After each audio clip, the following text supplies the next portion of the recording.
The United Nations is launching an international appeal to help more than 13 million people hit by devastating floods in Pakistan.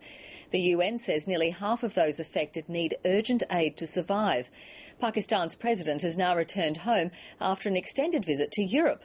Flood victims say they're angry it's taken their own government so long to do something. South Asia correspondent Sally Sara reports from southern Pakistan.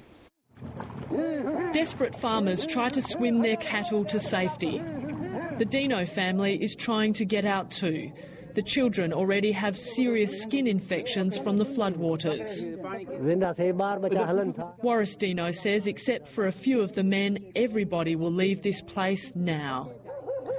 The women and children only have a few minutes to gather what they can. They don't know if their house will still be standing when they return. This family have made their own homemade flood barriers. This is all that's keeping the water back from what's left of their compound. They've only got their house and a small space to keep their cattle, and that's it. And the water in this area is rising. The women and children look out over the floodwaters that have destroyed their fields. Some of their neighbours refuse to leave their homes. The river has submerged almost everything. Approximately, the Indus River is flowing in the span of 40 kilometres approximately. The normal bed was of 2 to 3 kilometres only. Now it is flowing at a span of 40 kilometres. Despite the floodwaters, many of the children are dehydrated.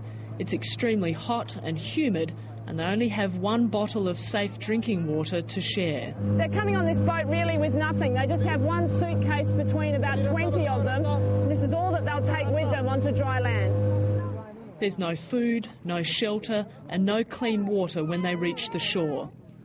All they can do is huddle in the little shade they can find. The grandmother of the family, Sati Ma, says they have lost everything and don't know what to do. The Dinos spend the little money they have on transport to higher ground. Like millions of Pakistanis, they're fending for themselves during the worst disaster in the country's history. Sally Sara, ABC News, Saka.